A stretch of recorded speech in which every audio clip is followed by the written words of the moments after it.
Hello guys, कैसे हो। ये थर्ड लेक्चर होने वाला है सेल एंड स्ट्रक्चर्स का। ठीक है, पहले हम लोग पढ़ चुके थे डिस्कवरी ऑफ द सेल्स, जिसमें हम लोग रॉबर्ट हुक के बारे में पढ़े थे। फिर उसके बाद दूसरे लेक्चर्स में भी हम लोग इम्पोर्टेंट चीज़ पढ़े हुए थे। ठीक है, और लेकिन इस लेक्चर में हम लोग सेल्स के बारे में डिस्कस तो करेंगे, लेकिन इस बार थोड़ा इम्पोर्टेंट क्या है, पार्ट्स ऑफ द सेल्स के बारे में हम लोग पढ़ेंगे। लेक्चर को ज़्यादा बड़ा नहीं करना है इस बार, क्योंकि पिछले बार 1 घंटे की लेक्चर बन गई थी, तो आप लोग को थोड़ा बोरिंग भी लगता होगा ना। इसलिए हम लोग लेक्चर्स को ज़्यादा बड़ा नहीं करने वाले हैं इस बार। तो हम लोग जल्दी से लेक्चर्स के बारे में जान लें कि हम लोग को पढ़ना क्या क्या है। ठीक है, तो इसके बारे में जान लेते हैं। तो पहले हम लोग को पढ़ना है पार्ट्स ऑफ द सेल। क्या पढ़ना है? पार्ट्स ऑफ द सेल पढ़ना है। ठीक है, पार्ट्स ऑफ द सेल पढ़ना है। ठीक है, तो पार्ट्स ऑफ द सेल में हम लोग क्या पढ़ने वाले हैं? ठीक है, पहले हम लोग पढ़ने वाले हैं, पहला पॉइंट है हमारा। ठीक है, पहला पॉइंट है basic components of the cell. Basic components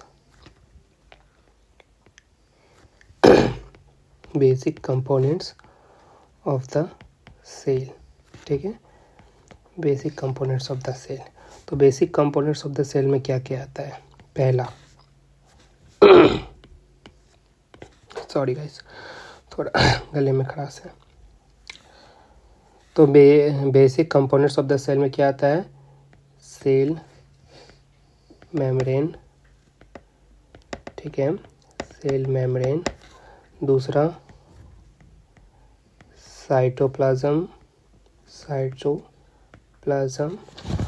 और तीसरा जो आता है nucleus.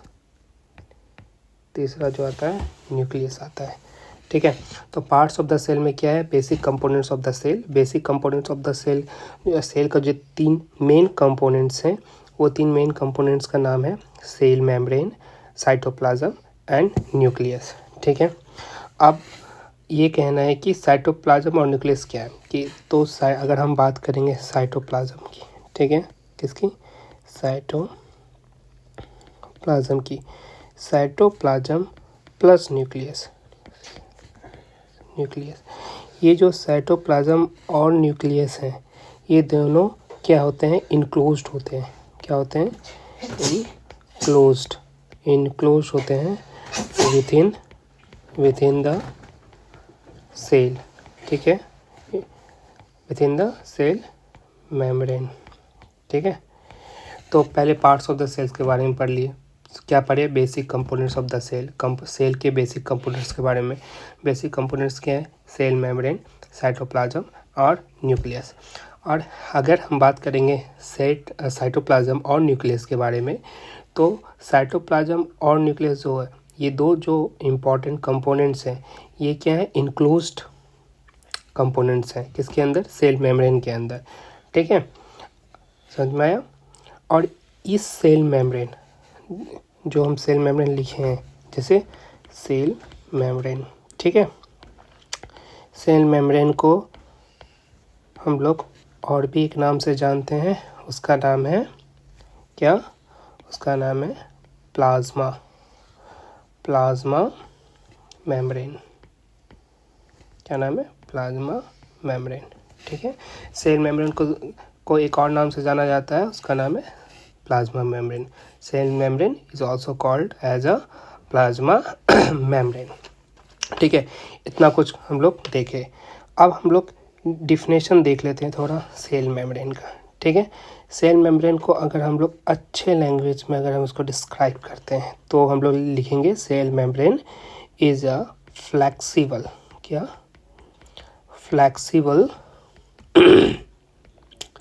Semi permeable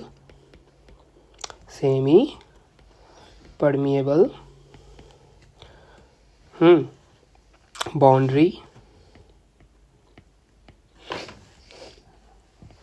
a flexible semi permeable boundary composed by a phospholipid bilayer or protein or cholesterol and sorry guys, spelling थोड़ा कार्बोहाइड्रेट।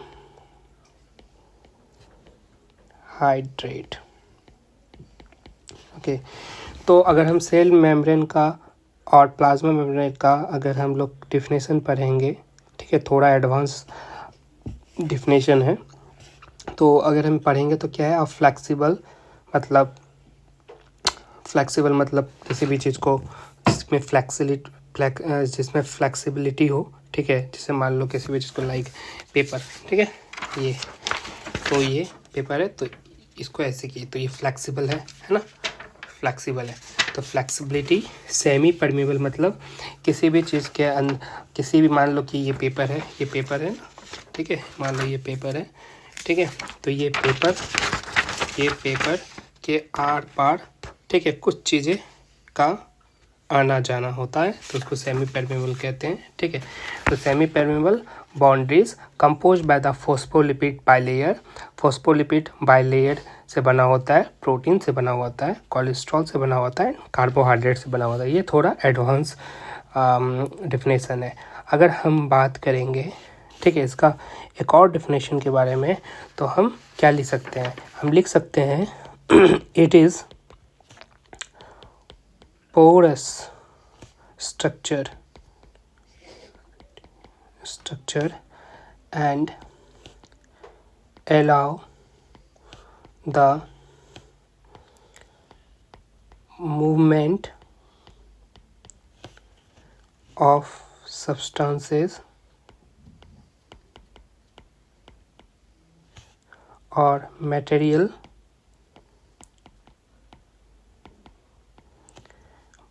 both inward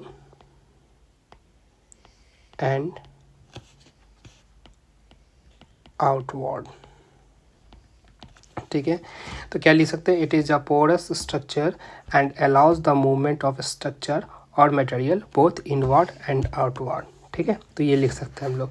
अब हम लोग थोड़ा इसका एग्जाम्पल देख लेते हैं। एग्जाम्पल में क्या है, आप लोग इसको नोट डाउन कर लेना एज इट इज़, जैसे लिखा हुआ है, ठीक है। और इसको हम मिटाते हैं, ठीक है, एडिट करते हैं।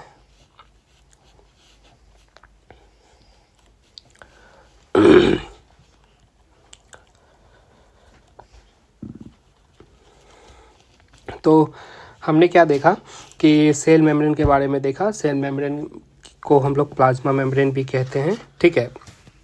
तो इसके बारे में इसका डिफिनेशन देखा, दो डिफिनेशन देखे। पहले डिफिनेशन थोड़ा एडवांस वर्जन में देखा, जो आगे आपको पढ़ना भी है।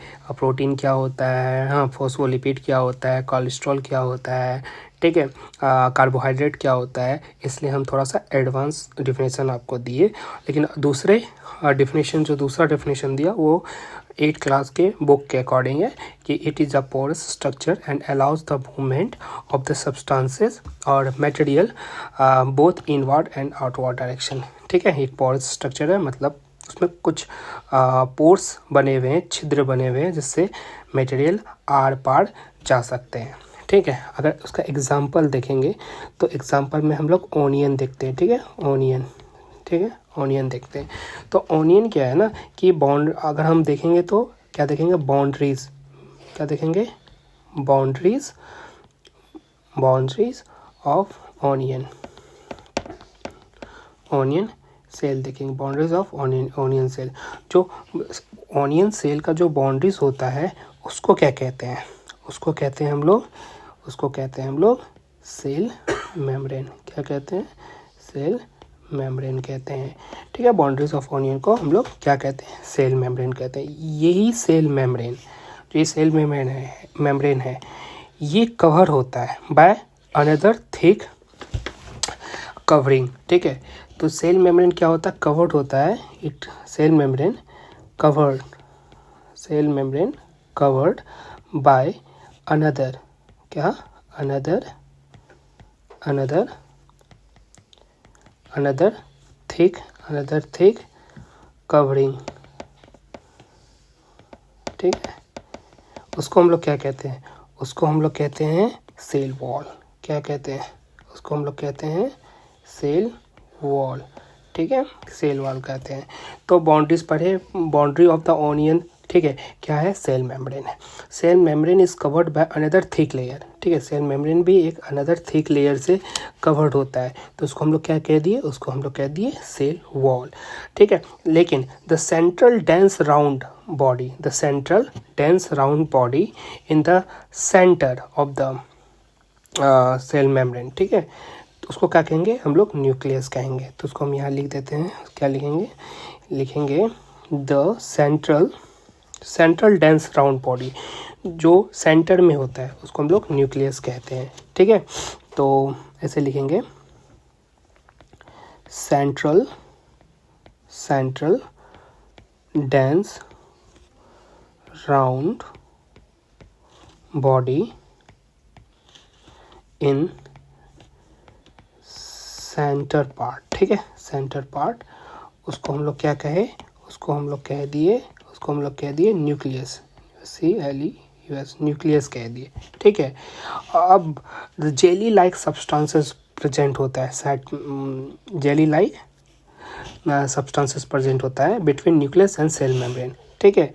सेल मेम्ब्रेन और न्यूक्लियस के बीच में कुछ जेली लाइक स्ट्रक्चर प्रेजेंट होता है, ठीक है, उसको हम लोग क्या कहेंगे, साइटोप्लाज्म, क्या कहेंगे, साइटोप्लाज्म। तो क्या लिखेंगे, jelly like substances jelly like substances between nucleus and cell membrane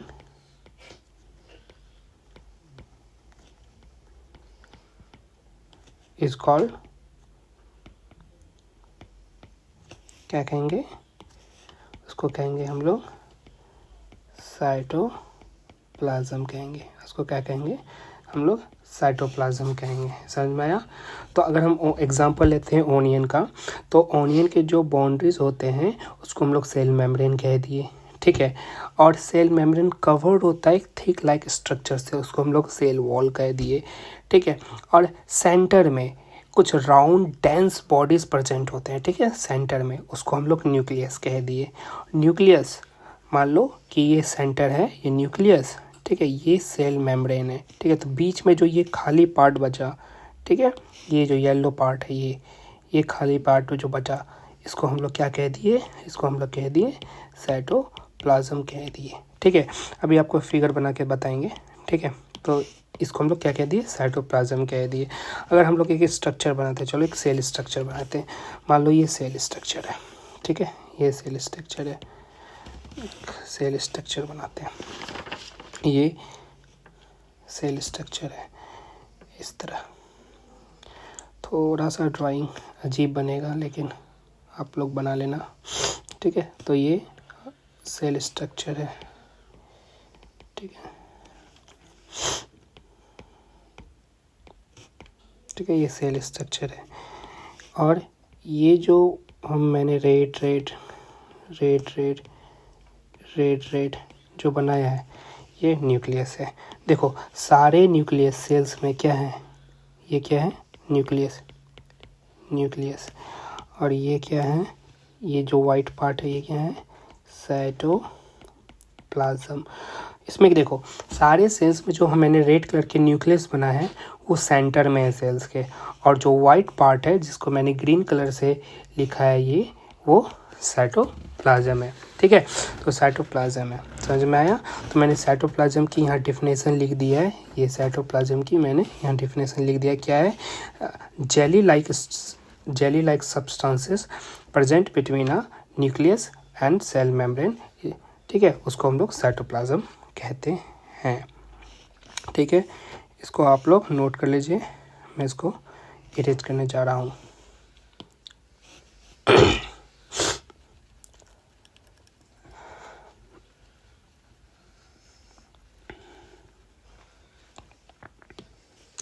तो मैंने साइटोप्लाज्म के बारे में बता दिया, ठीक है। लेकिन हम लोग साइटोप्लाज्म को थोड़ा और डिटेल्स में पढ़ने वाले हैं, ठीक है, कि साइटोप्लाज्म को। तो साइटोप्लाज्म तो क्या डेफिनेशन था? डेफिनेशन था jelly like substances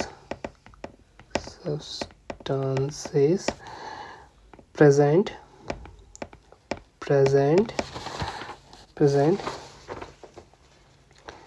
between cell membrane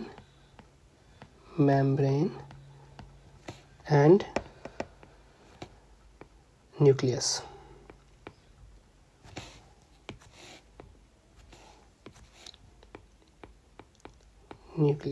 ठीक है, तो ये साइटोप्लाज्म का डेफिनेशन था, jelly like substances present between the nucleus and the cell membrane, ठीक है।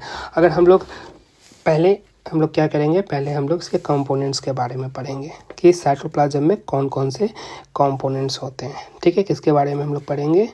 कंपोनेंट्स के बारे में पढ़ेंगे।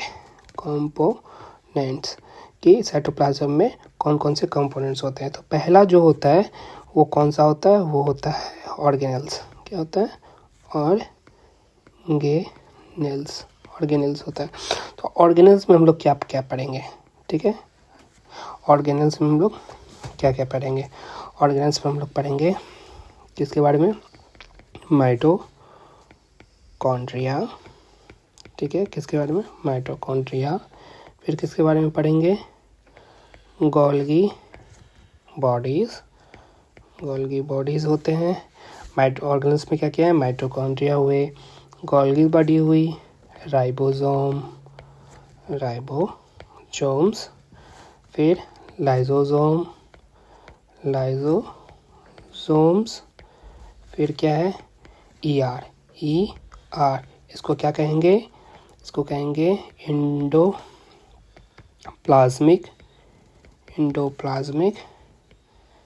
रेटिकुलम। क्या कहेंगे? Endoplasmic reticulum. अब इसके कुछ यूजेस देख लेते हैं, इसके यूजेस क्या क्या हैं, ठीक है। इसके यूजेस हम देख लेते हैं। माइटोकॉन्ड्रिया का क्या यूज़ है साइटोप्लाज्म में? माइटोकॉन्ड्रिया का यूज़ है क्या? एनर्जी बनाना, एनर्जी प्रोडक्शन का काम करता है माइटोकॉन्ड्रिया। गोल्गी बॉडीज़ का क्या काम होता है? पैकेजिंग, जैसे डीएनए का पैकेजिंग करना, आरएनए का पैकेजिंग करना, ठीक है। तो पैकेजिंग का काम होता है, जैसे आप लोग बैग पैक करते हो ना बाहर जाने के लिए, उसी तरह। तो गोल्गी बॉडीज़ का क्या काम है? पैकेजिंग का, ठीक है। राइबोसोम्स का क्या काम है? राइबोसोम्स का काम है प्रोटीन का सिंथेसिस करना। किसका? प्रोटीन का, ठीक है। प्रोटीन सिंथेसिस का काम करता है कौन? राइबोसोम्स। तो राइबोसोम्स का काम क्या हो गया? प्रोटीन सिंथेसिस का, ठीक है। लाइसोसोम का क्या काम है? डाइजेशन का, ठीक है, ठीक है। लाइसोसोम को और क्या बोलते हैं? क्लास 7 में पढ़े होंगे। लाइसोसोम्स को क्या बोलते हैं? सुसाइडल बैग भी कहते हैं, ठीक है। तो लाइसोसोम्स का काम क्या होता है? डाइजेशन का। एंडोप्लाज्मिक रेटिकुलम का क्या काम होता है? बताओ जल्दी बताओ, क्या काम होता है? ईआर का काम होता है ट्रांसपोर्टेशन का। क्या? ट्रांसपोर्ट करना किसी चीज़ को, और सिंथेसिस भी करता है, ठीक है। सिंथेसिस भी करता है, ठीक है। अब मैं आपको एक बैक स्लाइड में आपको मैंने बताया था सेल्स के बारे में स्ट्रक्चर बना के, तो यहाँ भी कुछ बता देता हूँ। उस तरह की सेल्स मैंने वहाँ पे बॉक्स करके बनाए थे, लेकिन यहाँ पे मैं गोल स्ट्रक्चर जैसा कुछ बनाता हूँ, ठीक है। इस तरह से, ठीक है, ऐसे। तो ये भी सेल्स ही है ना, ये भी क्या है? सेल्स है। क्या है? ये भी सेल्स है, ठीक है, ये भी सेल्स हैं। अब मैंने ऐसे बना दिया है, ऐसे इस तरह से। तो ये जो ब्लैक जो बता दें, ये कुछ ऑर्गेनल्स प्रेजेंट हैं जिसके मैंने नाम लिया। मैं पूरा बिग करके कोई भी ऑर्गेनल्स को भी नहीं बनाया हूँ, नेक्स्ट स्लाइड में बनाऊँगा, लेकिन अभी बस बताने के लिए मैंने इसे बनाया। और रेड कलर के जो ये हैं बिग वाले, वो न्यूक्लियस में मैं ज़्यादा फोकस कर रहा हूँ कि आप लोग को ये पता होना चाहिए कि हर सेल्स में जो मैंने डिफिनेशन बताए थे न्यूक्लियस का, वो सेंटर में होता था। तो यहाँ भी क्या है? न्यूक्लियस क्या है? सेंटर में, न्यूक्लियस कहाँ है, सेंटर, किसके सेंटर, सेल्स के सेंटर में प्रेजेंट है। और ये जो वाइट कलर का स्ट्रक्चर है जिसको मैं येलो से मार्क कर रहा हूँ, ठीक है, ये वाला पार्ट, ठीक है, इसको क्या कह दिए, इसको कह दिए हम लोग साइटोप्लाज्म, क्या कह दिए, साइटोप्लाज्म कह दिए, समझ में आया। तो साइटोप्लाज्म की इस बात है, साइटोप्लाज्म का डेफिनेशन मैंने कह दिया, jelly like substances present between the nucleus and cell membrane. Components के बारे में बता दिया, ऑर्गेनल्स क्या क्या होते हैं, mitochondria, Golgi bodies, ribosomes, lysosomes and ER मतलब एंडोप्लाज्मिक रेटिकुलम। माइटोकॉन्ड्रिया का ये सारे ऑर्गेनल्स का मैंने फंक्शन आपको बता दिया, ठीक है, सारे का क्या बताया, फंक्शन, क्या बताया, फंक्शन, क्या क्या ये फंक्शन करते हैं। माइटोकॉन्ड्रिया क्या करते हैं, एनर्जी प्रोडक्शन का काम, गोल्गी बॉडीज क्या कहता है, पैकेजिंग का काम, राइबोसोम्स का क्या काम है, प्रोटीन सिंथेसिस का काम, लाइसोसोम्स का क्या काम है, डाइजेशन का काम, एंड ईआर एंडोप्लाज्मिक रेटिकुलम का क्या काम होता है, ट्रांसपोर्ट और सिंथेसिस का, ठीक है। तो आगे बढ़ते हैं, इसको मैं इरेज करता हूँ, ठीक है।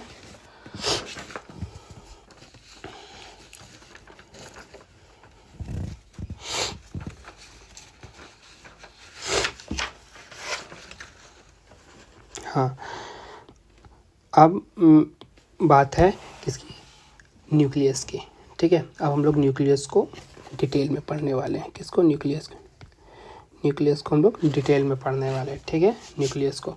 तो न्यूक्लियस के बारे में हम लोग क्या क्या देख सकते हैं, पहले हम लोग इसके बारे में देखेंगे कि ये क्या होता है, ये इम्पोर्टेंट होता है किसके लिए, सेल्स के लिए, इम्पोर्टेंट कंपोनेंट्स होता है, important components of living cell, ठीक है, क्या है, important components of living cell, living cells का ये बहुत इंपॉर्टेंट कंपोनेंट होता है। अगर हम बात करेंगे इसका किसके बारे में, इसके शेप के बारे में, क्या, इसके शेप के बारे में अगर हम बात करेंगे, इसका शेप क्या होता है, ठीक है, इसका शेप क्या होता है, तो इसका शेप क्या होता है, कोई बता सकता है, इसका शेप स्फेरिकल होता है, क्या होता है, स्फेरिकल होता है, क्या होता है, शेप स्फेरिकल होता है, स्फेरिकल होता है, ठीक है, स्फेरिकल होता है, ठीक है। अगर हम बात करेंगे इसका लोकेशन के बारे में, ठीक है, लोकेशन के बारे में कि इसका लोकेशन कहाँ होता है, तो इसका लोकेशन सेल्स के सेंटर में होता है, कहाँ होता है, सेंटर ऑफ द सेल, कहाँ होता है, सेंटर ऑफ द सेल्स के बारे में होता है, ठीक है। तो हम लोग यह देखें कि न्यूक्लियस क्या एक इम्पॉर्टेंट कंपोनेंट्स है, ठीक है, ऑफ लिविंग सेल्स के बारे में, ठीक है। शेप देख लिए इसका कि स्फेरिकल है, ठीक है, लोकेशन देख लिए क्या है, सेंटर ऑफ द सेल्स है, ठीक है, इतना कुछ हम लोग देख लिए। अगर हम बात करेंगे, ठीक है, अगर हम बात करेंगे कि ये देखा कैसे जाता है न्यूक्लियस, तो हम लोग पहले ही देखे थे कि जो सेल वॉल का जो डिस्कवर हुआ था रॉबर्ट हुक ने किया था, कब किया था, 1665 में, और किसके हेल्प से किया था, माइक्रोस्कोप के हेल्प से किया था, सिंपल मैग्नीफाइड डिवाइस के यूज से, ठीक है।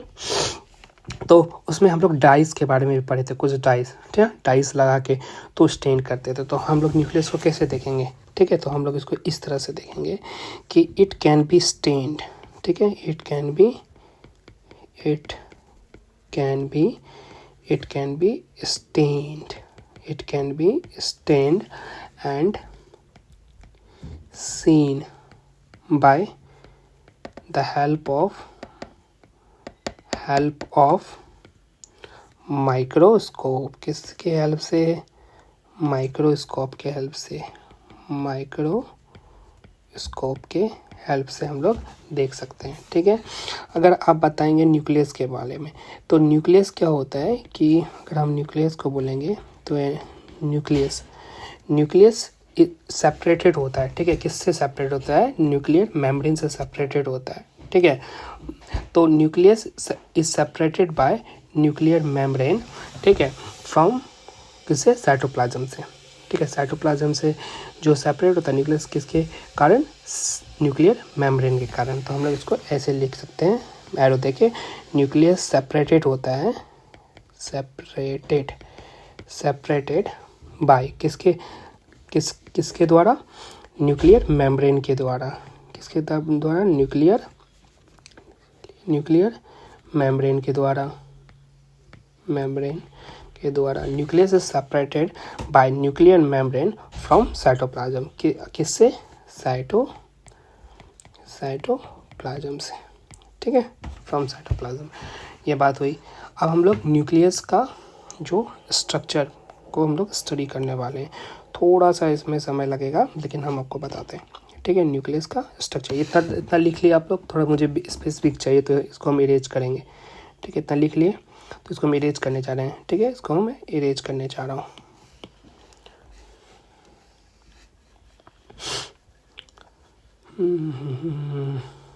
और अब हम लोग न्यूक्लियस के स्ट्रक्चर्स के बारे में पढ़ने वाले हैं, ठीक है, न्यूक्लियस के स्ट्रक्चर के बारे में, ठीक है। तो हम लोग ऐसे कहेंगे सेल न्यूक्लियस स्ट्रक्चर, स्ट्रक्चर।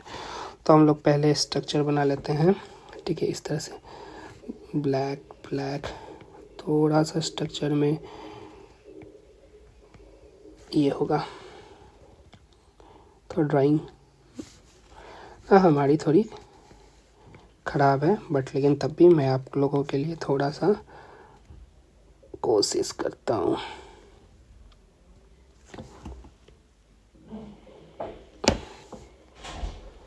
तो ये बन रहा है हमारा न्यूक्लियस, ठीक है, ये रहा, ठीक है। अगर हम बीच में एक ब्लैक कलर का ये बनाते हैं, ये, ठीक है, फिर उसके बाद हम लोग ब्लैक कलर ब्लू कलर का ही, ठीक है, ये,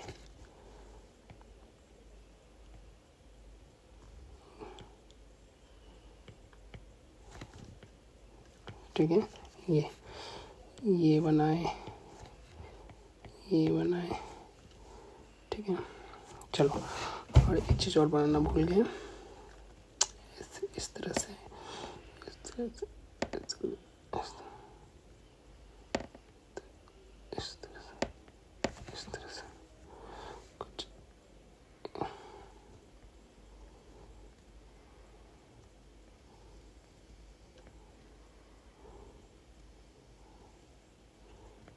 इस तरह से, ठीक है। तो हम लोग अब इस न्यूक्लियस को हम लोग स्टडी करते हैं, ठीक है। इसमें क्या क्या है, सबसे पहले जो ब्लैक कलर का मैंने ये बनाया, इसको हम लोग क्या कहेंगे, इसको हम लोग कहेंगे न्यूक्लियस, क्या कहेंगे, न्यूक्लियस, ठीक है। इसको हम लोग न्यूक्लियस कहेंगे। अगर हम लोग ये रेड कलर का बताएं, रेड कलर का, तो रेड कलर का जो इनर पार्ट है, कौन सा इनर पार्ट है, ये वाला जो पार्ट है, इसको हम लोग क्या कहेंगे, इनर पार्ट को हम लोग कहेंगे इनर न्यूक्लियस मेम्ब्रेन, क्या कहेंगे, inner nucleus nucleus membrane, inner nucleus membrane कहेंगे। लेकिन उसी आउटर लेयर को क्या कहेंगे, उसको कहेंगे आउटर न्यूक्लियस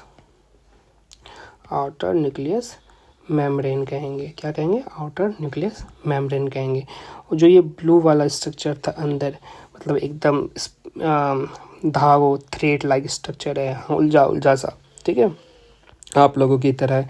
हाँ, आप लोगों को पता नहीं है कब खेलना है, हाँ, कब पढ़ना है या क्या करना है, तो आप लोग भी उलझे हुए हैं उसी तरह ये थ्रेड लाइक भी स्ट्रक्चर उलझा हुआ है अपने में। तो इसको हम लोग क्या कहेंगे, इसको हम लोग कहेंगे क्रोमेटिन, क्या कहेंगे, क्रोमेटिन। आगे पूछोगे सर क्रोमेटिन और क्रोमोसोम्स में क्या अंतर है, हम आगे बताएंगे, ठीक है। पहले इतना जानो कि थ्रेड लाइक स्ट्रक्चर है जो आप हो, ठीक है, आपको पता नहीं है क्या करना है लाइफ में, तो वो थ्रेड लाइक स्ट्रक्चर वो है, ठीक है। कब खेलना है, हाँ, कब पढ़ना है, तो थोड़ा सा बैलेंस करो कि खेलना कब है, पबजी कब खेलना है। पबजी अच्छी गेम है, मैं मना नहीं करता हूँ खेलने से, खेलो, मैं भी खेलता हूँ कभी कभी, पबजी खेलना चाहिए लेकिन एक लिमिटेड अमाउंट में, एक लिमिटेड टाइम पीरियड के अंदर एक लिमिटेड टाइम होना चाहिए खेलने के लिए, ठीक है। तो उसी तरह जो उलझे हुए हैं आप भी, तो ये भी उसी तरह उलझा हुआ थ्रेड लाइक स्ट्रक्चर, उसको क्या कहते हैं हम लोग, उसको कहते हैं क्रोमेटिन, ठीक है, क्रोमेटिन कहते हैं। और मैंने ये ब्लू जैसे स्ट्रक्चर बनाया है यहाँ पे भी है, जो मैंने दो पैरेलल लाइन खींच के उसके ऊपर एक क्रॉस बना दिया उसको हम लोग क्या कहेंगे, उसको कहेंगे इंटरमीडिएट फिलामेंट। क्या कहेंगे, उसको कहेंगे इंटरमीडिएट फिलामेंट, ठीक है, इंटरमीडिएट फिलामेंट कहेंगे, ठीक है, उसको क्या कहेंगे, इंटरमीडिएट फिलामेंट। और ये यहाँ जो रेड कलर का जो ये बना है, ठीक है, ये वाला जो पार्ट है, ये जो हम रेड कलर का जो इनर और आउटर मेम्ब्रेन बना है, उसके ऊपर भी ब्लू कलर का स्ट्रक्चर बना है, तो इसको हम लोग क्या कहेंगे, इसको हम लोग कहेंगे क्या कहेंगे, इसको हम लोग कहेंगे राइबोसोम्स। क्या कहेंगे, सॉरी इसको कहेंगे हम लोग इंडोप्लाज्मिक रेटिकुलम। क्या कहेंगे, इंडोप्लाज्मिक रेटिकुलम। या मैं लिख देता हूँ फुल फॉर्म, इंडोप्लाज्मिक रेटिकुलम। क्या कहेंगे, इंडोप्लाज्मिक रेटिकुलम कहेंगे, ठीक है। ये सारे न्यूक्लियस के पार्ट हैं। तो न्यूक्लियस का एक और डेफिनेशन सुन लो कि न्यूक्लियस का एक और डेफिनेशन क्या है। न्यूक्लियस का डेफिनेशन क्या है कि it is act as a control center, of activities of cell। क्या है, मैं लिख देता हूँ, ठीक है। हम लोग न्यूक्लियस का बात कहेंगे तो उसका डेफिनेशन क्या है, एक और है क्या, it is act as control centre of It is act as a control center of activities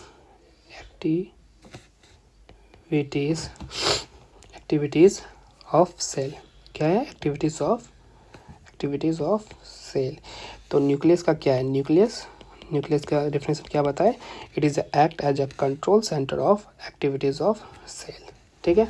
अब डायमीटर कितना होता है इसका, न्यूक्लियस का डायामीटर, क्या डायामीटर कितना होता है न्यूक्लियस का डायामीटर कितना होता है, कोई बता सकता है, anyone in this class. Nucleus का डायामीटर होता है 6 माइक्रोमीटर। न्यूक्लियस का डायामीटर कितना होता है, 6 माइक्रोमीटर, ठीक है। तो हम लोग किसके बारे में पढ़े, सेल न्यूक्लियस के बारे में पढ़े, सेल न्यूक्लियस के अब स्ट्रक्चर्स के बारे में पढ़े, इसमें क्या पढ़े, इनर न्यूक्लियर मेम्ब्रेन के बारे में पढ़े, फिर आउटर न्यूक्लियर मेम्ब्रेन के बारे में पढ़े। इनर न्यूक्लियर मेम्ब्रेन के अंदर जो न्यूक्लियस जो सेंटर में था उसके चारों बगल जो थ्रेड लाइट स्ट्रक्चर था, ठीक है, उसको हम लोग क्या कहें, क्रोमेटिन, ठीक है।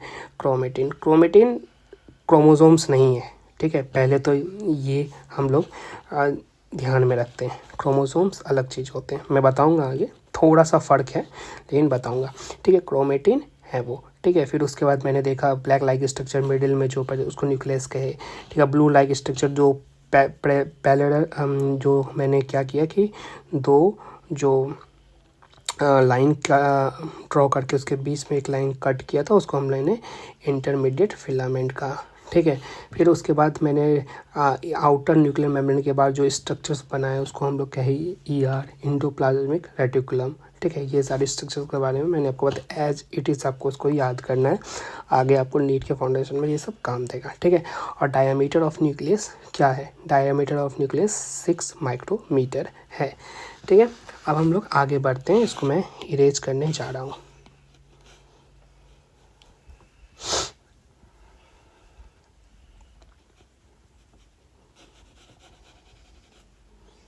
ठीक है, तो हम लोग किसके बारे में पढ़ेंगे, अब हम लोग पढ़ेंगे क्रोमेटिन के बारे में। मैंने आपको इससे अभी तुरंत जस्ट पहले कहा था कि क्रोमेटिन और क्रोमोसोम्स के बारे में हम लोग अंतर बताएंगे, डिफरेंस बताएंगे। तो हम लोग पढ़ेंगे क्रोमेटिन। ये क्या होता है, क्रोमेटिन क्या होता है, क्रोमेटिन होता है लूज, क्या होता है, लूज, ढीला डाला। हाँ, फिर बताऊँगा ढीला डाला कौन होता है, वो एक स्टूडेंट होता है ना जो होमवर्क करके नहीं आया है, कपड़े पहने तो अच्छे से नहीं पहने हैं, खाता 12 बजे रात को है, हाँ, पहले गेम खेलता है, पढ़ाई का काम सबसे लेट होता है ना, नहीं भी हो तो चलेगा, ठीक है, उस तरह के बच्चे को ढीला ढाला कहते हैं। तो वो क्या हो गया, क्रोमेटिन। वो क्या हो गया, क्रोमेटिन। क्रोमेटिन कौन हो गया, क्रोमेटिन वो हो गया जो ज़्यादा पबजी खेलता है, ठीक है, तो क्रोमेटिन वो हो गया। तो क्रोमेटिन क्या है, लूज है, हाँ, अनकंडेंस्ड डीएनए है। अनकंडेंस्ड का मतलब क्या होता है, सबसे पहले कंडेंस्ड समझो। तो कंडेंस्ड का मतलब होता है पैक्ड। मान लो ये मुट्ठी में मैंने क्या किया, किसी चीज़ को दबा दिया जोर से, तो ये कंडेंस्ड हो गया, ठीक है। अनकंडेंस्ड मतलब नहीं है अच्छी तरह से, ठीक है। तो क्रोमेटिन क्या है, लूज है, अनकंडेंस्ड डीएनए है। जब ये क्रोमेटिन क्या बनता है, जब ये क्रोमेटिन कंडेंस्ड हो जाता है, क्या होता है, कंडेंस्ड हो जाता है, तो यही क्रोमेटिन क्या बनता है, ये क्रोमेटिन क्या बनता है, ये क्रोमेटिन बन जाता है क्रोमोजोम। क्या बनता है, क्रोमोजोम। बहुत इंपॉर्टेंट है भाई क्रोमोजोम, ठीक है, ठीक है। तो क्रोमेटिन को क्या कह दिए थे, क्रोमेटिन को हम लोग क्या कहते हैं, क्रोमेटिन को हम लोग कहे थे थ्रेड लाइक स्ट्रक्चर। क्या कहे थे, थ्रेड, क्या कहते, thread, thread, thread like structure कहे थे। क्या कहे थे, थ्रेड लाइक स्ट्रक्चर कहे थे क्रोमेटिन को। तो क्रोमेटिन लूज था, कंडेंस्ड डीएनए है, ये कंडेंस्ड हुआ तो ये क्रोमोजोम्स में बदल गया। अब क्रोमोजोम्स का क्या इंपॉर्टेंट है, क्रोमोजोम्स अपने ऊपर, मान लो ये क्रोमोजोम्स, कुछ क्रोमोजोम्स इस तरह से होते हैं, ठीक है, ये क्रोमोजोम्स है। तो क्रोमोजोम्स अपने ऊपर, ठीक है, क्या रखते हैं, अपने ऊपर जीन रखते हैं। क्या रखते हैं, जीन। तो क्रोमोजोम्स कैरी किसका कैरी करते हैं, किसको कैरी करते हैं, जीन को। किसको, जीन को। बड़ा इंपॉर्टेंट है भाई जीन, इसका काम बताता हूँ। जीन का काम क्या होता है, जीन का काम होता है इनहेरिटेंस मटेरियल, ठीक है, हेरिडिटी को पास ऑन करना, 1 to the baby, like mother to the baby, father to the baby, ठीक है। तो इसका हम लोग डेफिनेशन में क्या लिख सकते हैं, हम लोग लिख सकते हैं जीन का काम क्या है, जीन क्या करता है, इनहेरिटेंस और transfer of chromosome transfer of characters from the parents to the offspring. Can you tell me, क्या आप कमेंट्स में ये बता सकते हैं कि ये ऑफ स्प्रिंग को क्या कहते हैं। ऑफ स्प्रिंग इज नथिंग, ये क्या है, ये वही चीज़ है जो आप लोग सोच रहे हैं, ये है बेबी, फीटस, क्या है, बेबी, ठीक है, स्मॉल बेबी, ठीक है, जो जन्म लिया है, ठीक है, इसको ऑफ स्प्रिंग के, ठीक है, मतलब आप अपने पेरेंट्स के ऑफ स्प्रिंग हो, ठीक है। तो जीन का क्या डिफिनेशन लिखे, इनहेरिटेंस और transfer of the character from the parents to the offspring, ठीक है। अब कैरेक्टर में क्या, एज फॉर एग्जांपल आपने नोटिस किया है कि जैसे कि अगर आपकी मम्मी का या आपकी माँ का जो हेयर है वो कर्ली है, ठीक है, जो कर्ली हेयर है वो आपकी माँ को भी, आपको, आपकी नानी को भी था, ठीक है। तो क्या हुआ, ये कैरेक्टर्स हैं, हेयर की ये कैरेक्टरिस्टिक्स हैं, ये पास ऑन हुआ है, ठीक है, आपकी नानी से आपकी माँ को से आपको, और आपसे आपके बच्चों को भी जाएगा, तो ये कैरेक्टर्स है। तो एग्जाम्पल में हम क्या लिख सकते हैं, यही लिख सकते हैं, ठीक है। और कैरेक्टर्स के बारे में क्या सोच रहे हो, और कैरेक्टर में देखो, मान लो कि मेल ऑफ स्प्रिंग को गुस्सा बहुत आ रहा है, तो मानो कि गुस्सा बहुत ज़्यादा आ रहा है उसको, तो लेकिन जब एक जनरेशन देख रहे हो पीछे, उसके फादर को भी बहुत ज़्यादा गुस्सा आता है, उसके फादर को भी गुस्सा आ रहा है, तो ये जो गुस्सा आना जो है ये कैरेक्टरिस्टिक्स है जो पास ऑन हुआ है, ठीक है। लाइक एज फॉर एग्जांपल यही है, मैं आपको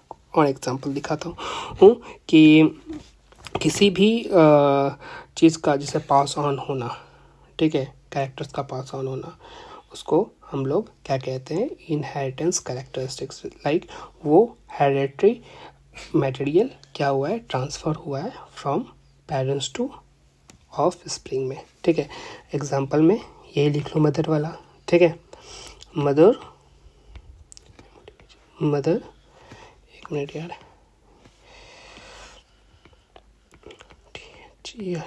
mother has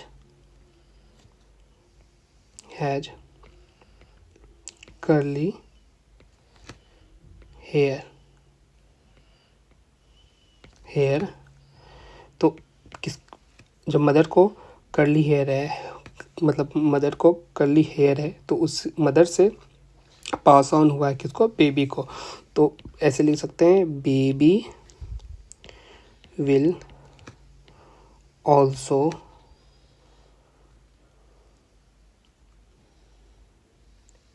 have curly here in future.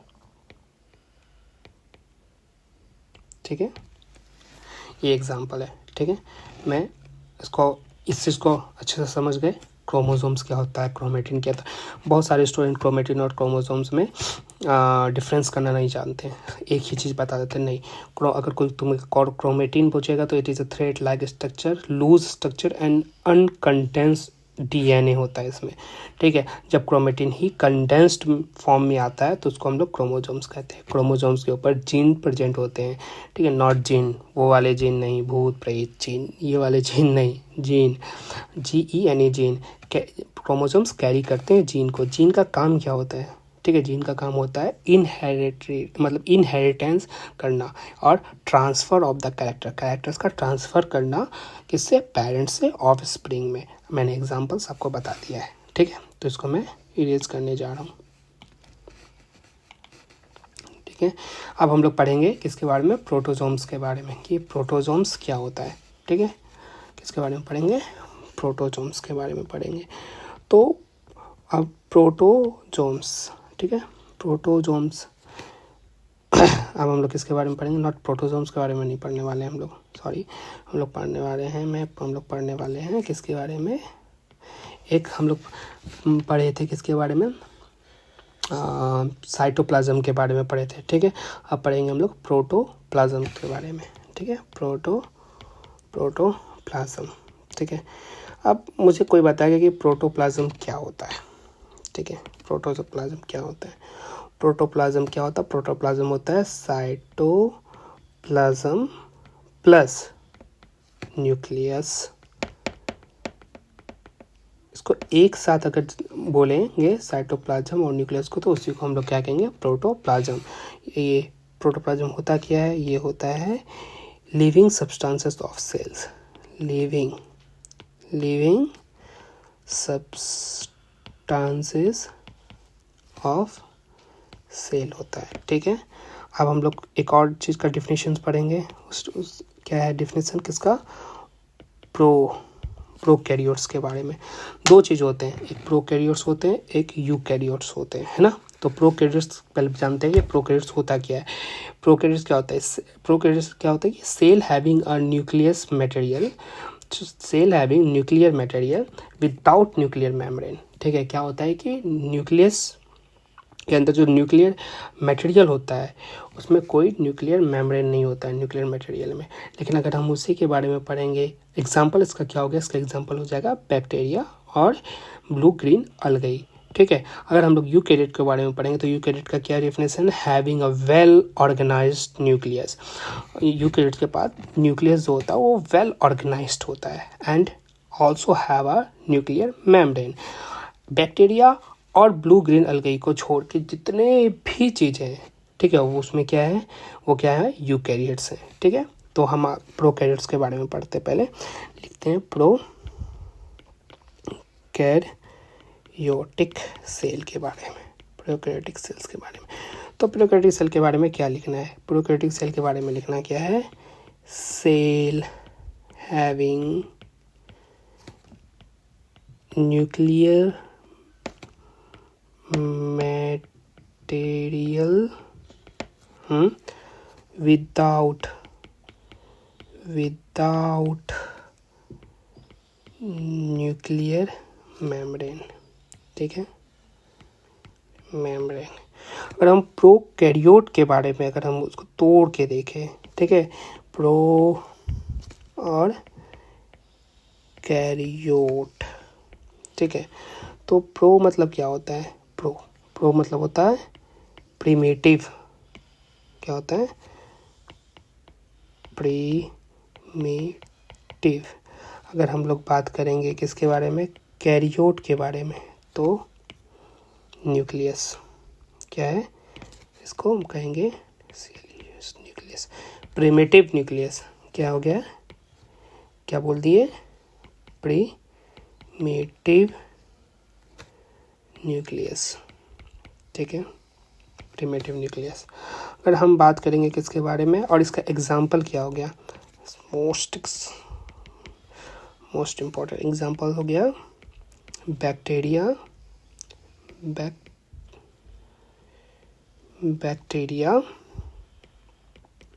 PACT यानी बैक्टीरिया, अच्छे से लिख दो,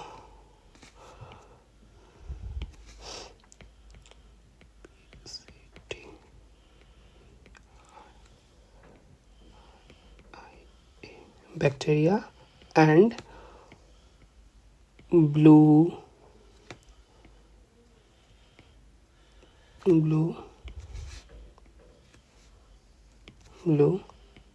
ग्रीन एल्गी,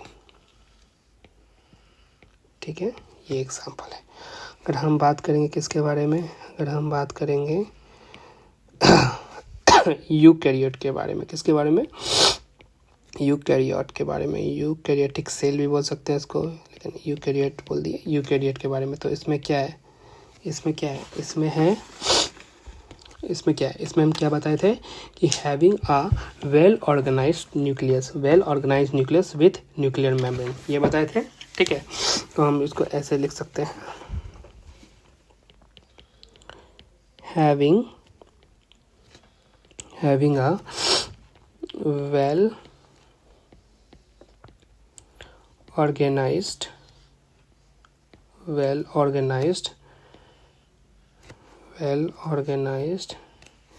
nucleus with किसके साथ, न्यूक्लियर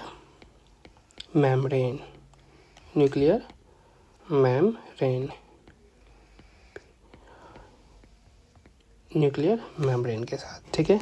एग्जाम्पल में क्या हो गया, except bacteria, accept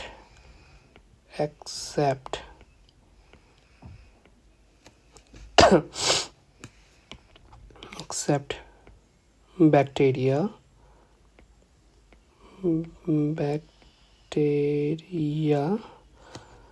and blue green algae,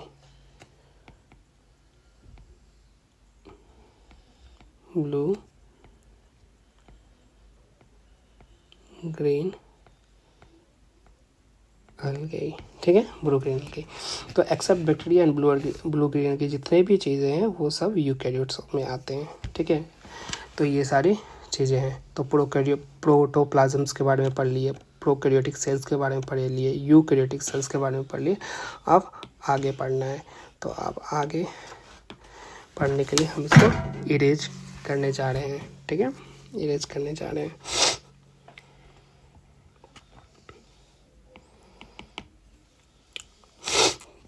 कोई भी बच्चे को अगर कोई भी प्रॉब्लम हो, वो कमेंट सेक्शन में आप कमेंट कर दीजिएगा, मैं आपको ज़रूर रिप्लाई करूँगा, ठीक है। तो ये ध्यान में रखें कि अगर किसी को भी कोई दिक्कत है, वो कमेंट सेक्शन में अपने कमेंट डाल दें, जिसको मैं पढ़ के उसका मैं आपको रिप्लाई कर सकूं, ठीक है। तो हम लोग ये सब चीज़ के बारे में जान लिए हैं, ठीक है। तो हम लोग अपने स्टडी को थोड़ा आगे बढ़ाते हैं, ठीक है, थोड़ा आगे बढ़ाते हैं। क्या, अगर अब हम लोग को पढ़ना है किसके बारे में, वैक्यूल्स के बारे में। हम लोग बहुत सारे कंपोनेंट्स के बारे में पढ़ लिए हैं, ठीक है, सारे कंपोनेंट्स के बारे में पढ़ लिए, लेकिन हम लोग को किसके बारे में पढ़ना है? हमको पढ़ना है न्यूक्लियस के बारे में। किसके बारे में? सॉरी, वैक्यूल्स के बारे में। किसके बारे में पढ़ना है? वैक्यूल्स के बारे में पढ़ना है कि वैक्यूल्स होता क्या है, वैक्यूल्स क्या होता है। ठीक है, वैक्यूल्स, वैक्यूल, वैक्यूल। ठीक है, वैक्यूल क्या होता है? कोई बता सकता है मुझे वैक्यूल क्या होता है? क्या होता है? हम लोग ओनियन के बारे में पढ़े थे ना, तो हम लोग ओनियन को ही एग्जांपल में लेते हैं। ठीक है, in onion cell, in onion cell there is a black looking structure. Onion cell में क्या होता है ना, एक जब आप उसको माइक्रोस्कोप से देखोगे उसमें ब्लैक लुकिंग एक स्ट्रक्चर दिखेगा। ठीक है, स्ट्रक्चर दिखेगा।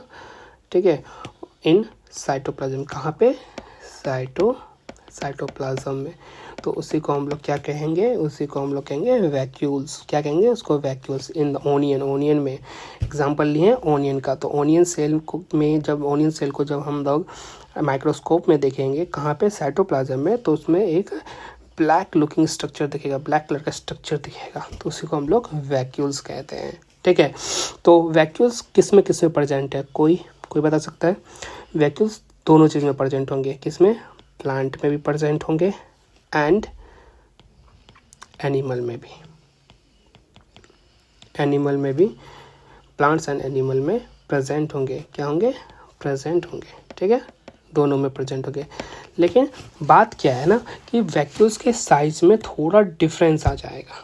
ठीक है, प्लांट्स में जो वैक्यूल्स प्रेजेंट होगा, ठीक है, प्लांट्स में जो भी वैक्यूल्स प्रेजेंट होगा, प्लांट्स में जो भी वैक्यूल प्रेजेंट होगा, ठीक है, तो वो क्या होगा? वो लार्ज होगा। क्या होगा? वो लार्ज होगा। ठीक है, अगर हम बात करेंगे एनिमल के बारे में, तो एनिमल में भी जो वैक्यूल प्रेजेंट होगा, ठीक है, जो वैक्यूल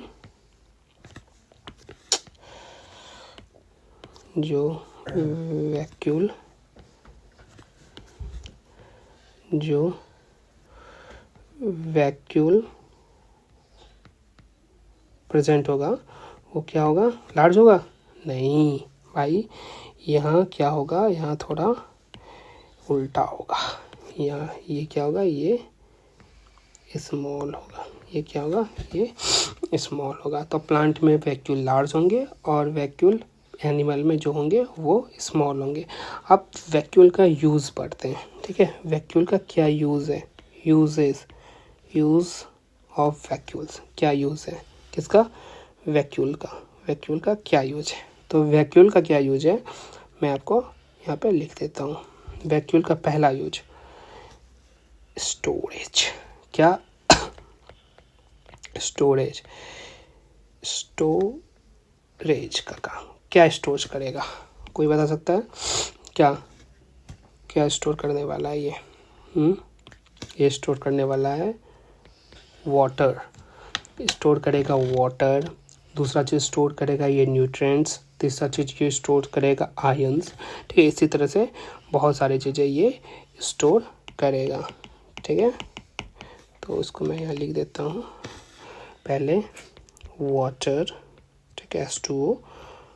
दूसरा क्या स्टोर करेगा? न्यूट्रिएंट्स। ठीक है, न्यूट्रिएंट्स स्टोर करेगा न्यूट्रिएंट्स। फिर क्या ये स्टोर करेगा आयंस एंड एक्सेट्रा, और भी चीज़ें ये स्टोर करेगा। आप बताओ दूसरा चीज़ क्या स्टोर करेगा? ठीक है, तो ये चीज़ें स्टोरेज के बारे में हो गया। दूसरा पॉइंट क्या होगा? दूसरा पॉइंट होगा वेस्ट डिस्पोजल का। क्या? वेस्ट डिस्पोजल का। तो वेस्ट डिस्पोजल का भी काम करता है वैक्यूल्स। ठीक है, तो वेस्ट डिस्पोजल को एक अच्छा मेडिकल टर्म में, ठीक है, क्या कहेंगे? डिटॉक्सिफिकेशन करना। वेस्ट डिस्पोजल मतलब वेस्ट को बाहर निकालना, वेस्ट को डिस्पोजल करना। ठीक है, तो उसको क्या कहेंगे? डिटॉक्सिफिकेशन। क्या कहेंगे? डिटॉक्सिफिकेशन। उसको क्या कहेंगे? डिटॉक्सिफिकेशन कहेंगे। तो इसको लिखते हैं वेस्ट डिस्पोजल, दूसरा काम हो गया इसका डिस्पोजल करना, किसका, वेस्ट का, वेस्ट डिस्पोजल। तो इसको हम लोग क्या कह दिए,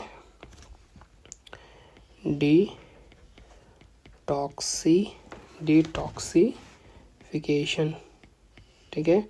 टॉक्सिक मटेरियल को बाहर निकालना। आपके भी लाइफ में बहुत सारे ऐसे दोस्त होंगे जो बहुत टॉक्सिक होंगे, ठीक है, तो उसको अपने लाइफ से बाहर निकाल दीजिए, तो आपकी लाइफ बहुत स्मूथ हो जाएगी। तो डिटॉक्सिफाई कर लीजिए अपने आप को, ठीक है। तो डिटॉक्सिफिकेशन, गाइस आप लोग क्लास 8 में हो ना, तो बड़े बड़े नशे के तो आदी नहीं होंगे ना, मत करना भाई नशा। बहुत आपके शरीर को डिटॉक्सिफिकेशन करने में बहुत सारी चीज़ें खर्च होती है, ठीक है। तो डिटॉक्सिफाई करना, तो पहला जो काम हो गया किसका, ये वैक्यूल्स का, वो वैक्यूल्स का पहला काम था स्टोरेज का, दूसरा काम हो गया वेस्ट डिस्पोजल का, उसको हम लोग कह दिए डिटॉक्सिफिकेशन। दूसरा काम है स्ट्रक्चरल सपोर्ट देना, क्या देना, स्ट्रक्चरल सपोर्ट करना, ठीक है, स्ट्रक्चरल सपोर्ट करना, ठीक है। तो मैंने आपको वैक्यूल्स के बारे में भी बता दिया कि वैक्यूल्स क्या होता है, वैक्यूल्स के किस किस चीज़ों में होता है, जैसे प्लांट्स और एनिमल्स में। प्लांट्स में जो वैक्यूल्स होता है वो लार्ज होता है, एनिमल में जो होता है वो स्मॉल होता है, ठीक है। वैक्यूल्स के यूजेस बता दिए, यूजेस क्या है, स्टोरेज का काम करता है, दूसरा यूजेस क्या है, वेस्ट डिस्पोजल का काम करता है, तीसरा यूजेस क्या है, स्ट्रक्चरल सपोर्ट का काम करता है, ठीक है। स्टोरेज में क्या करता है, H2O का स्टोरेज करता है, वाटर का, ठीक है, न्यूट्रिएंट्स का स्टोरेज करता है, आयंस का स्टोरेज करता है। वेस्ट डिस्पोजल क्या करता है, उसको दूसरे मेडिकल अच्छे लैंग्वेज में कहते हैं डिटॉक्सिफिकेशन करना, डिटॉक्सिफाई करना, ठीक है। और तीसरा काम कहता है स्ट्रक्चरल सपोर्ट का काम होता है, ठीक है। अब हम लोग वैक्यूल्स के बारे में पढ़ लिए, तो हम लोग आगे बढ़ते हैं। तो इसके बाद हम लोग पढ़ने वाले हैं एक और मेन स्ट्रक्चर्स के बारे में, जिसको हम लोग क्या कहते हैं, प्लास्टेट कहते हैं, क्या कहते हैं इसको हम लोग कहते हैं प्लास्टेट्स। तो प्लास्टेट्स क्या होता है, ये क्या होता है, ये several small colored, several small colored bodies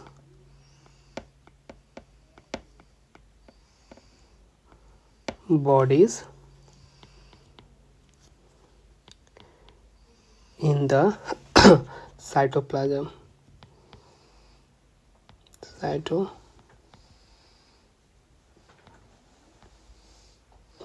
cytoplasm, ठीक है, of cell of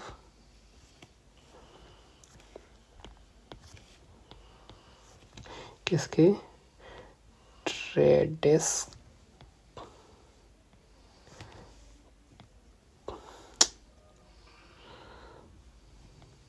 Kentia, TIA, ठीक है, लीफ, ठीक है। तो प्लास्टिड्स क्या होता है, ये सेवरल स्मॉल कलर्ड बॉडीज होता है in the cytoplasm of the cell of tradescantia leaf, ठीक है, इसमें। और इसी प्लास्टिड को हम लोग क्लोरोप्लास्ट भी कहते हैं। कैसे, ग्रीन कलर्ड, अगर इसका कलर्ड ग्रीन कलर्ड हो, ठीक है, तो ग्रीन कलर्ड प्लास्टिड को हम लोग क्या कहेंगे, हम लोग ग्रीन कलर प्लास्टिड को क्या कहेंगे, तो ग्रीन प्लास्टिड को कहेंगे क्लोरोप्लास्ट,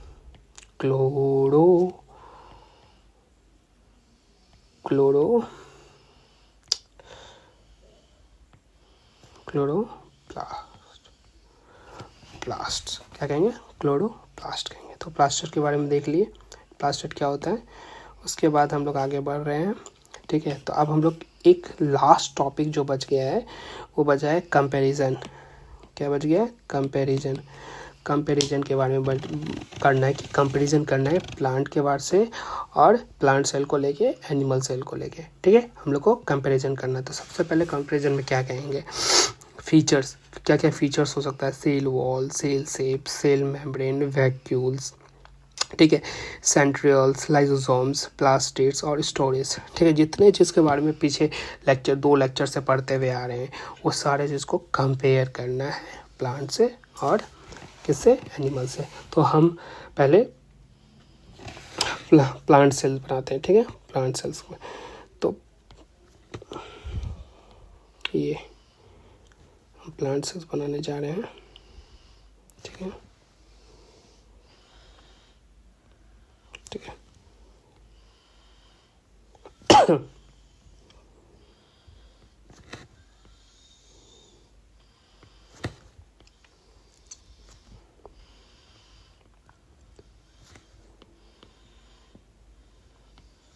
ठीक है, ये जो अंदर बना रहे हैं ना, ये अंदर ये पार्ट, ठीक है।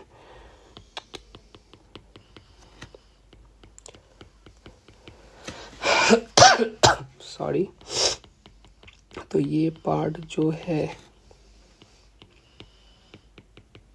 ठीक है, ये जो पार्ट है, तो अंदर के ये वाले जो पार्ट हैं मैं आपको दिखा दूँ। पहले एक और सेल्स बना लेता हूँ, ये प्लांट के बनाए ना, तो ये एक और बना लेते हैं हम, किसके, एनिमल के। ठीक है,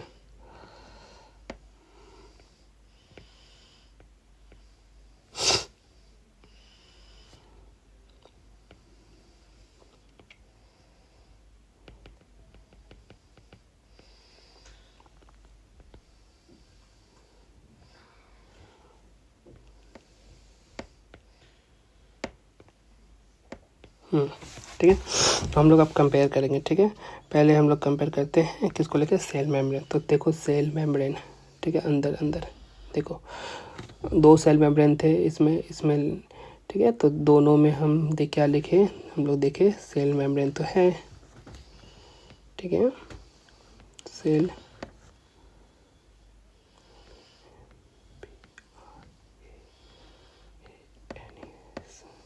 मेम्ब्रेन है। ठीक है, अब दोनों में हम लोग क्या देखेंगे, दोनों में हम लोग देखेंगे क्या है, न्यूक्लियस। ये था न्यूक्लियस।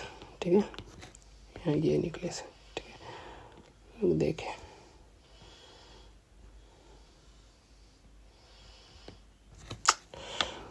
ठीक है, तो सेल मेम्ब्रेन देख लिए दोनों में है। ठीक है, अब न्यूक्लियस में भी दोनों सेल्स में न्यूक्लियस प्रेजेंट है, ये आपको नज़र आ रहा है। ठीक है, ये आपको नज़र आ रहा है ये, तो न्यूक्लियस। ठीक है, अगर हम साइटोप्लाज्म की बात करेंगे, ठीक है, तो ये इसका साइटोप्लाज्म ये है और इसका साइटोप्लाज्म ये है। ठीक है, साइटोप्लाज्म,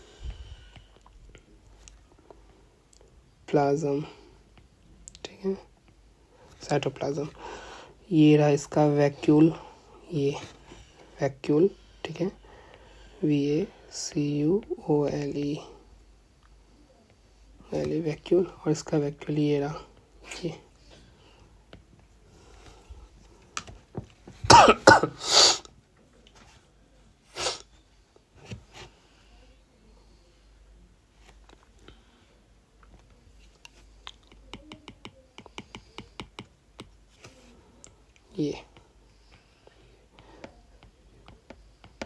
ये रहा वैक्यूल। ठीक है, और ये जो है ये सेल वॉल है, सबसे पहले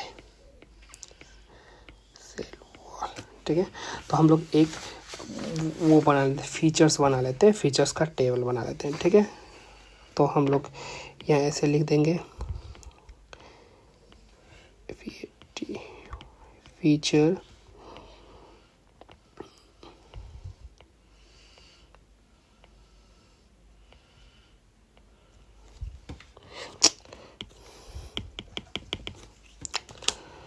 फीचर्स।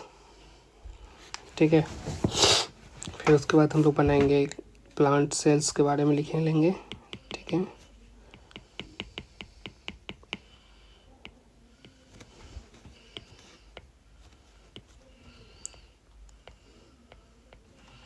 प्लांट सेल और इधर एनिमल सेल।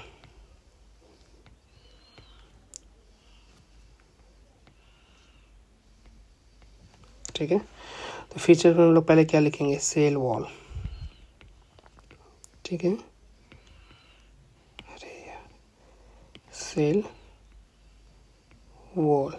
तो सेल वॉल किस में एब्सेंट होता है, किस में प्रेजेंट होता है, तो सेल वॉल प्रेजेंट होता है किस में,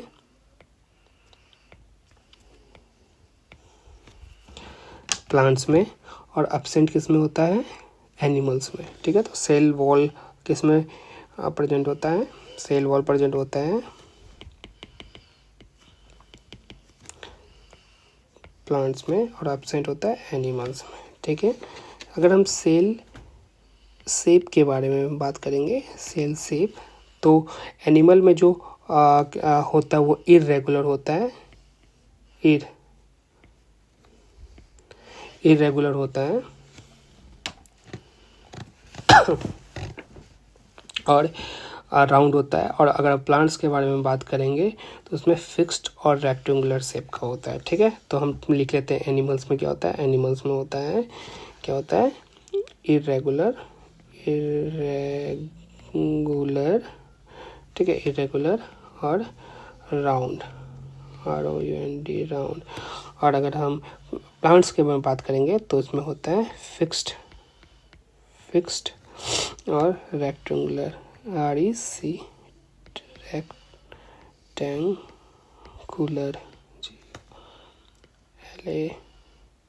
रेक्टेंगुलर, ठीक है। अगर हम सेल मेम्ब्रेन की बात करेंगे, सेल मेम्ब्रेन,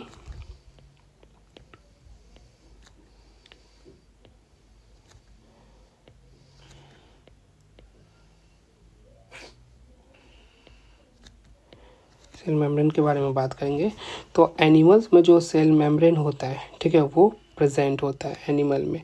अगर हम बात करेंगे सेल मेम्ब्रेन इन एनिमल, ठीक है, प्रेजेंट होता है, ठीक है। अगर हम बात करेंगे प्लांट्स के बारे में तो इसमें भी प्रेजेंट होता है, ठीक है।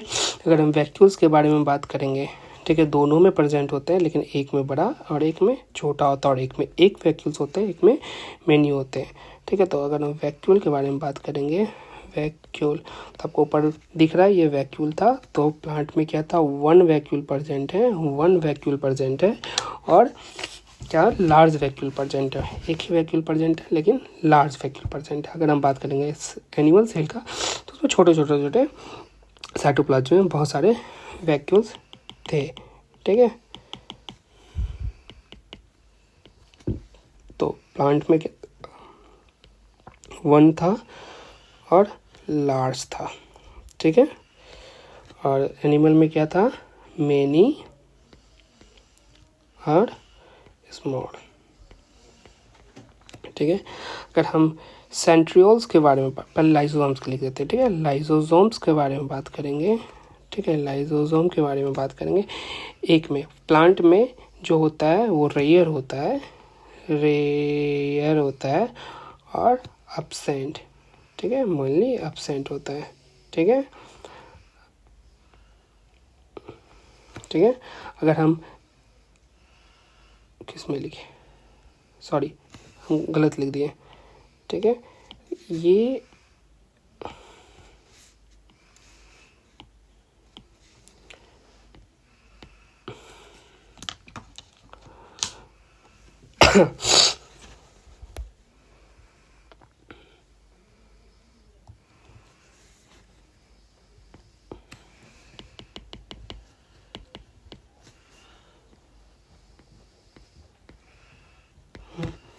प्लांट में क्या होता है, लाइसोसोम जो प्लांट में होते हैं वो क्या होता है, रेयर।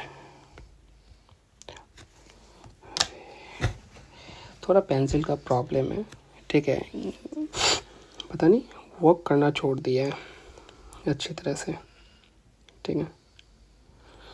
तो हम किसके बारे में बात कर रहे थे, प्लांट के बारे में, तो ये रेयर हैं, ठीक है, और एब्सेंट भी होते हैं। यहाँ क्या है कि कॉमनली प्रेजेंट होते हैं, इसमें एनिमल में कॉमनली प्रेजेंट होते हैं, ठीक है, प्लस का साइन प्रेजेंट और माइनस का साइन निगेटिव, ठीक है। अगर हम स्टोरेज का बात करेंगे, ठीक है, स्टोरेज, ठीक है, तो अगर हम प्लांट के बारे में पढ़ेंगे तो यहाँ स्टार्च होगा, क्या होगा, स्टार्च होगा, और यहाँ पे क्या होगा, ग्लाइकोजन,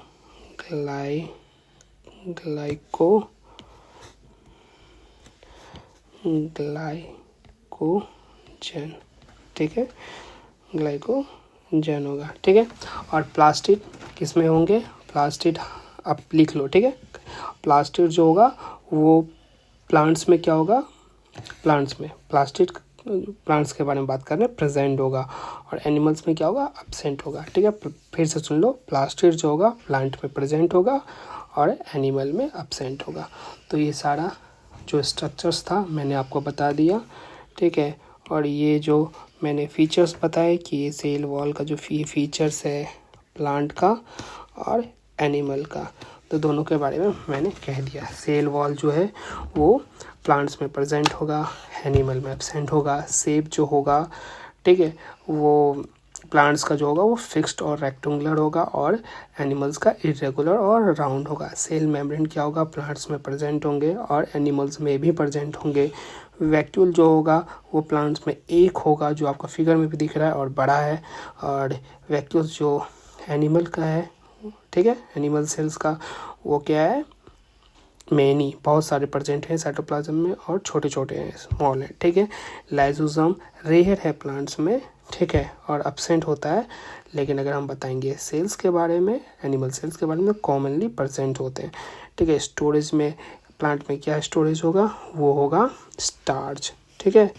और अगर हम बात करेंगे ग्लाइकोजन का तो एनिमल सेल्स में होगा, तो ये प्लांट सेल हैं, ठीक है, और ये एनिमल सेल है, ठीक है। तो यहीं पे हमारा लेक्चर आज